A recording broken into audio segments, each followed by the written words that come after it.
नमस्कार, देश लाइव देख रहे हैं आप और मैं हूं आपके साथ आयुष भारद्वाज।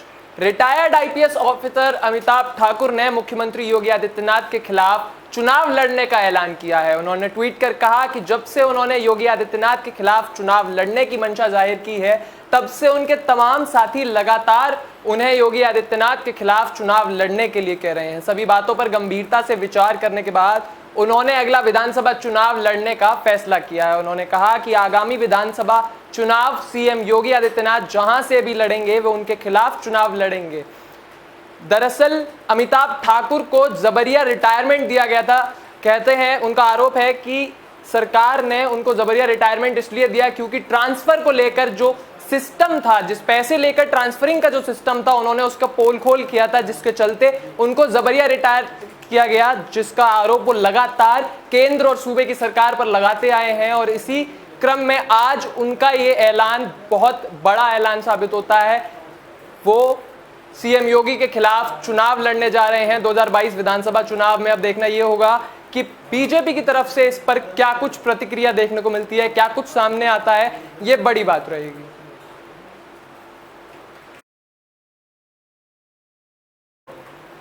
स्वतंत्रता दिवस से ठीक एक दिन पहले सुरक्षा बलों को बड़ी कामयाबी मिली है। सुरक्षा बलों ने आतंकियों की साजिश को नाकाम कर दिया है। जानकारी के मुताबिक ये आतंकी अयोध्या में खलबली मचाने की फिराक में थे। जम्मू कश्मीर पुलिस ने स्वतंत्रता दिवस से पहले 4 आतंकवादियों और उनके सहयोगियों को गिरफ्तार किया है। पुलिस ने आतंकी संगठन जैश-ए-मोहम्मद के एक मॉड्यूल का भी पर्दाफाश किया है। पुलिस से मिली जानकारी के मुताबिक वे ड्रोन द्वारा गिराए गए हथियारों को इकट्ठा करने और कश्मीर में जैश के अन्य आतंकियों को आपूर्ति करने की योजना बना रहे थे। पुलिस के मुताबिक ये आतंकी 15 अगस्त से पहले जम्मू में एक आईईडी लगाने की साजिश रच रहे थे और देश के अन्य हिस्सों में महत्वपूर्ण जगहों की टो ले रहे थे। सूत्रों से मिली जानकारी के मुताबिक आतंकियों के पास से हथियार और विस्फोटक भी बरामद किए गए हैं। सूत्रों से मिली जानकारी की माने तो हमले को अंजाम देने के लिए मोटरसाइकिल आईईडी का इस्तेमाल किया जाना था।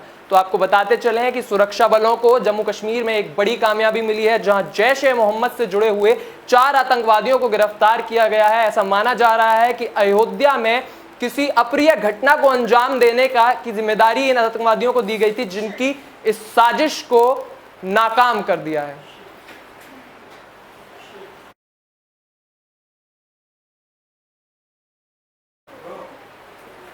नेपाल में नेपाली कांग्रेस सरकार है और शेर बहादुर देउबा प्रधानमंत्री बने हुए 23 अगस्त को एक महीना हो चुका है। इससे पहले केपी शर्मा ओली नेपाल के प्रधानमंत्री थे। उनके पीएम रहते भारत नेपाल के रिश्तों में खटास आई थी। इस बीच नेपाली कांग्रेस का चीन और भारत को लेकर एक बड़ा बयान सामने आया, जिसमें कहा गया है कि चीन एक स्पेशल पड़ोसी के रूप में भारत की जगह कभी नहीं ले सकता। साथ ही पार्टी ने लिम्पियाधारा, कालापानी और लिपुलेख मसले को बातचीत के जरिए सुलझाने पर जोर दिया है। नेपाल के पूर्व वित्त राज्य मंत्री और नेपाल कांग्रेस के वरिष्ठ सदस्य उदय शमशेर राणा ने कहा है कि नेपाल पड़ोसी पहले सिद्धांत पर काम करता रहेगा और देशों के साथ सौहार्दपूर्ण रिश्ते बनाए रखेगा। उन्होंने कहा कि नेपाल को बीजिंग की जरूरत है और चीन हमारा अच्छा पड़ोसी रहा है, लेकिन वो भारत के जितना स्पेशल नहीं है। चीन भारत की जगह कभी नहीं ले सकता। उन्होंने कहा कि पीएम देउबा को मसलों को बेहतर ढंग से हल करना होगा, क्योंकि वे नाजुक गठबंधन सरकार का नेतृत्व कर रहे हैं। दरअसल केपी शर्मा ओली के कार्यकाल में ऐसा कहा जा रहा था कि चीन जो है वो नेपाल को लगातार सपोर्ट दे रहा है और भारत के खिलाफ भर रहा है, जिसको लेकर काफी ज्यादा आक्रोश लोगों में देखा गया था। जिसके बाद भारत सरकार से और नेपाल के जो रिश्ते थे वो उनके बीच में भी खटास देखने को मिली थी। लेकिन अब जब सरकार बदल गई है, उनका मुखिया बदल गया है, तो जो कांग्रेस की सरकार वहां पर है, नेपाली कांग्रेस, वो इस बात पर जोर दे रही है कि भारत के साथ जो रिश्ते हैं उनको मधुर रखा जाए और आगे चल के ये जो रिश्ते हैं इनको बनाए रखें, ताकि एक अच्छी सरकार, देउबा की सरकार रह सके।